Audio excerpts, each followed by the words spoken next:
La moitié des utilisateurs sur Instagram ont moins de 1000 abonnés. Bonjour à toutes et à tous et bienvenue dans cette vidéo. Je suis Axel Durier, j'ai 22 ans, je suis entrepreneur, formateur et coach Instagram depuis 2018. Alors aujourd'hui, je voulais absolument vous révéler mes 10 meilleurs conseils à mettre en place immédiatement pour gagner vos 1000 premiers abonnés sur Instagram. Parce que je sais combien ça peut être difficile de développer son compte Instagram, que vous ayez une entreprise, que vous soyez influenceur ou influenceuse, ou même tout simplement que vous souhaitez bien vivre d'Instagram. Parce qu'Instagram, avec son algorithme, peut parfois être incompréhensible. On peut avoir des posts qui cartonnent alors qu'on ne sait pas pourquoi, et on peut avoir des posts qu'on pense qu'ils vont cartonner mais qui malheureusement font un flop. Et tout cela peut vous frustrer et je sais que pour la plupart ça vous frustre. Alors là quand ça vous frustre, généralement c'est la catastrophe. On essaie de trouver des techniques pour développer son compte Instagram, on nous dit que le feed c'est très important et qu'il faut trouver des techniques pour améliorer son feed. Alors vous trouvez des techniques, vous faites un post sur deux, un tel, etc. Mais malheureusement, ça ne change pas grand-chose. Après, on vous dit qu'il faut insérer des hashtags, vous insérez des hashtags, et après, on vous dit aussi que les hashtags, avec l'algorithme qui a changé, qui a évolué, ça ne fonctionne plus comme avant, et il faut peut-être plus en mettre. Alors, vous êtes un petit peu perdu, et je vous comprends.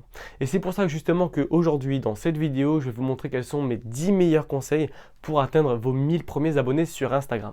Alors le premier conseil, c'est qu'il faut tout simplement que vous soyez content d'être sur Instagram. Il ne faut pas que vous soyez frustré, il ne faut pas que vous vous focalisiez sur les abonnés, le nombre de likes, etc. Il faut que ce soit un plaisir pour vous de pouvoir échanger, de pouvoir partager avec une communauté et de simplement montrer ce que vous faites. Parce qu'aujourd'hui, il y a beaucoup de personnes qui se lancent sur Instagram, qui par exemple créent un Instagram pour leur entreprise, mais qui malheureusement n'aiment pas la plateforme, n'aiment pas tous ces influenceurs, ces influenceuses, etc. Et forcément, si aujourd'hui on n'aime pas faire quelque chose, on va le faire mal. Soit on va le faire mal, ou soit on va le faire, mais pas à 100%. Donc c'est pour ça qu'il faut vraiment que vous soyez content d'être sur Instagram, content de montrer ce que vous savez faire, content tout simplement de partager votre entreprise ou tout simplement votre vie en fait avec votre communauté ou avec votre future communauté.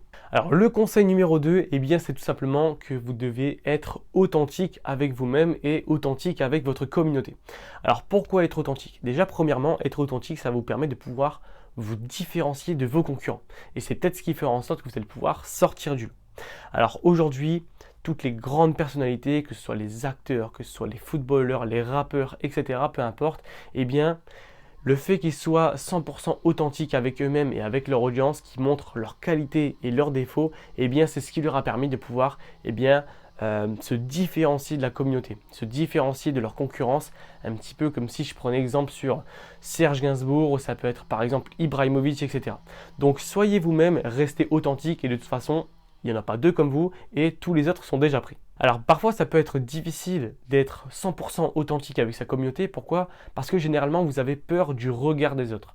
Vous avez peur des personnes qui vous connaissent, qui vous suivent sur Instagram, dire « Ah ok, cette personne a fait ça maintenant, ah elle se tape la honte, etc. etc. » Alors il faut vraiment absolument supprimer le regard des autres. Alors ça ne se fera pas du jour au lendemain, ça va se faire petit à petit en faisant des petites actions qui vont faire en sorte que vous allez arriver à votre objectif, mais ça ne se fera jamais du jour au lendemain. Mais il faut absolument enlever le regard des autres. Parce que c'est vraiment grâce à vos qualités, vos défauts et le fait que vous soyez 100% authentique, 100% transparent avec votre communauté qu'ils vont rester vraiment fidèles à vous. Le troisième conseil, c'est de communiquer. Il faut absolument que vous interagissiez avec votre communauté, avec votre audience. Pourquoi pas justement créer des liens et ne pas avoir de simples followers, mais plus d'avoir, pourquoi pas des amis entre guillemets virtuels. Et le fait que vous ayez justement des amis, ces personnes vont créer en fait votre base de communauté. Alors comment faire en sorte que ces personnes s'engagent à vous? Faites le premier pas. Engagez-vous avec leur contenu, engagez-vous pourquoi pas sur leur story, parlez avec eux, envoyez-leur un message privé, pourquoi pas discuter sur quelque chose qui peut vous rassembler sur un point en commun que vous avez tout simplement. Et vous verrez que à force de montrer l'intérêt que vous avez pour ces personnes vont montrer de l'intérêt pour vous et c'est comme j'ai dit, c'est vraiment ce qui va créer votre base, la base vraiment de votre communauté et votre base qui va être fidèle. Et je vous engage dès aujourd'hui à être un maximum accessible pour votre communauté, à être vraiment engageant, à interagir avec eux et pourquoi pas tisser des liens. Pourquoi? Parce qu'Instagram est réellement en train de prendre un virage. Pourquoi? Parce qu'il y a de plus en plus d'entreprises sur Instagram et malheureusement, Instagram ne devient plus un réseau social, mais plus une plateforme pour justement montrer nos produits et services. Donc du coup, Instagram est vraiment en train de protéger ses utilisateurs et en faire en sorte que justement, il va favoriser les personnes, les comptes qui sont humains, accessibles, qui répondent aux commentaires, qui répondent aux messages privés, qui tout simplement échangent et partagent un maximum. Et c'est comme ça qu'on arrive sur le quatrième conseil qui est tout simplement de collaborer avec des personnes sur Instagram mais aussi avec vos amis. Si vous avez récemment créé des liens, créer une affinité avec vos followers, et bien forcément ces personnes seront d'accord, pourquoi pas de partager votre compte en story et bien tout simplement que vous fassiez la même chose, vous partagez leur compte en story. Alors même si ces personnes sont dans le même domaine que vous, n'ayez pas peur de la concurrence.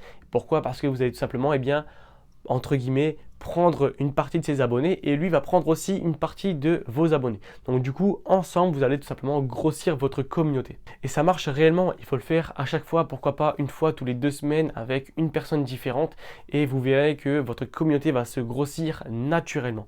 C'est pas pour rien qu'aujourd'hui, dans le rap, dans la chanson, il y a beaucoup de chanteurs qui font des featuring, il y a beaucoup de personnes sur YouTube qui font des vidéos avec d'autres YouTubeurs ou d'autres personnes dans la musculation, etc. Faut pas avoir peur que ces personnes vous volent la vedette et que du coup vos clients ou par exemple votre communauté partent chez elles. Parce que justement, votre communauté, si elle est avec vous aujourd'hui, c'est parce qu'elle aime votre personnalité, vos qualités et vos défauts à vous. Le 5e conseil qui est très important, c'est de créer du contenu avec de la valeur.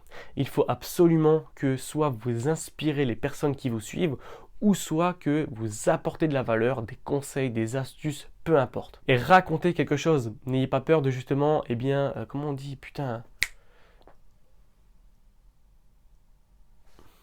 et raconter quelque chose. N'ayez pas peur de vous ouvrir et de raconter pourquoi pas une anecdote, pourquoi pas une histoire sur votre vie, etc.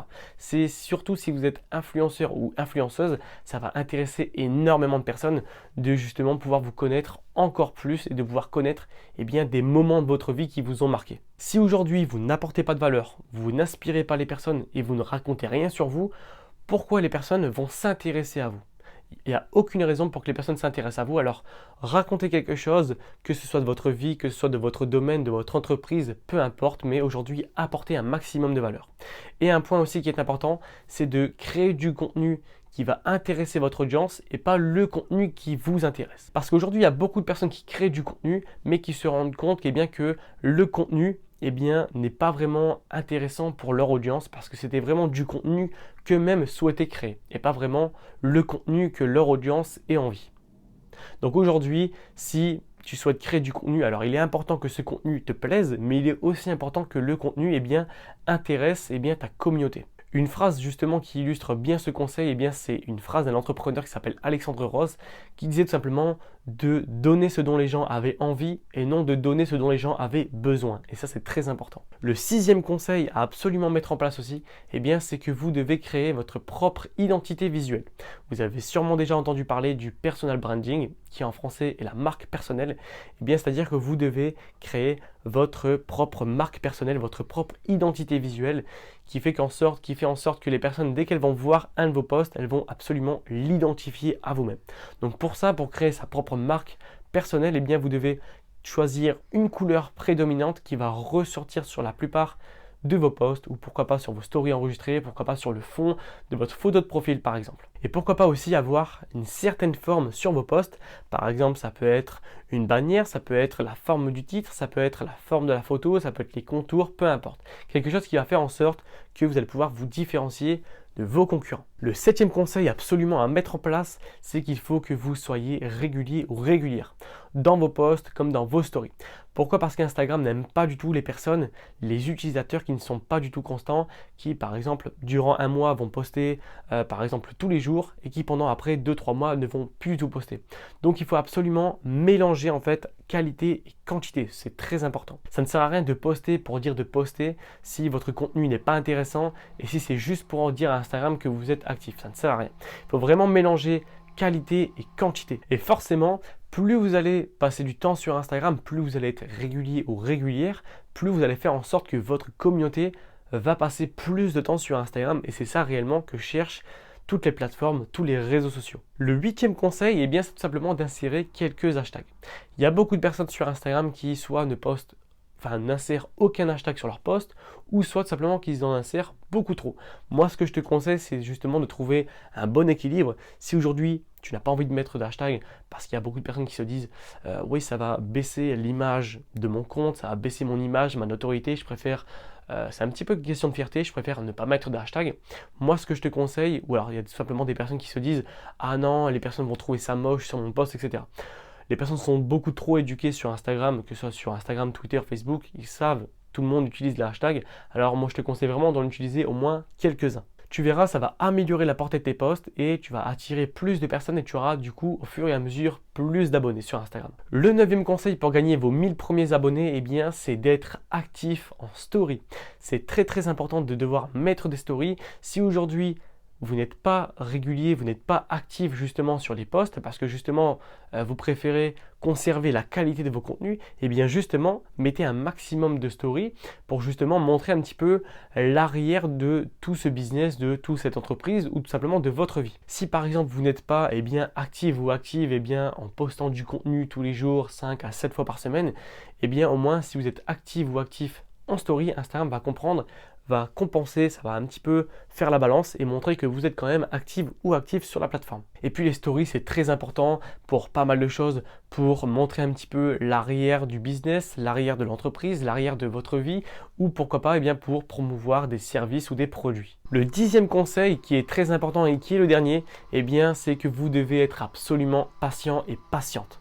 Aujourd'hui, la plateforme, comme je l'ai dit au départ, peut être très frustrante parce qu'on met pas mal de choses en place, on met toutes les stratégies, on passe du temps sur la plateforme, mais on n'a pas énormément de résultats. Mais parfois, on peut être à seulement 2-3 semaines et pourquoi pas 2-3 contenus justement à pouvoir gagner ces 1000 premiers abonnés. Ça peut aller très vite sur la plateforme. Du jour au lendemain, on peut passer de 100 abonnés à pourquoi pas 1500, on va même voir peut-être 3000. Par exemple, avec ma cliente Céline, on a gagné 5000 abonnés en seulement 4 mois. Donc ça peut aller extrêmement vite et pourtant elle était sur Instagram il me semble depuis 2016. Donc comme quoi il faut toujours être patient et patiente et tu verras que Instagram va favoriser les personnes qui sont sur la plateforme depuis très longtemps. Donc soit un maximum patiente ou patient et soit un maximum régulier ou régulière parce qu'Instagram, comme je t'ai dit, tu vas perdre énormément d'opportunités si aujourd'hui tu es régulière et qu'après tout simplement tu ne l'es plus. Moi par exemple, comme je te l'ai dit au départ, j'ai arrêté pendant 3 mois je crois la plateforme et ça m'a un petit peu tiré une balle dans le pied parce qu'aujourd'hui si j'avais toujours été autant actif, je pense que j'aurais gagné au moins 1500 voire 2000 abonnés à peine en 3 mois. Pour moi le plus difficile c'est d'atteindre les 1000 premiers abonnés ou alors de revenir du long post sur Instagram. Parce que lorsqu'on a été hyper actif sur Instagram, tout fonctionne très bien, on a un gros taux d'engagement, etc. Mais malheureusement quand on fait une très grosse pause et qu'on revient, tout simplement on se rend compte justement qu'on a perdu beaucoup d'engagement, qu'on a perdu des abonnés, qu'on perd des likes, des commentaires, tout ce que tu veux. Et du coup c'est un petit peu difficile de se remettre dans le bain et entre guillemets qu'Instagram puisse nous refaire confiance. Donc c'est pour ça un maximum, sois patient et sois régulier. J'espère que vous avez apprécié cette vidéo, j'espère vraiment que vous avez apprécié mes 10 meilleurs conseils pour vous apprendre à comment avoir vos 1000 premiers abonnés. Si vous avez apprécié, likez cette vidéo. Si vous connaissez des personnes justement qui doivent voir cette vidéo absolument, identifiez-les juste en dessous dans les commentaires. Mettez-moi aussi dans les commentaires le conseil qui vous a plu et le conseil où vous avez le plus du mal à mettre en place. J'espère vraiment à vous avoir apporté de l'aide. On se dit à plus tard. Ciao.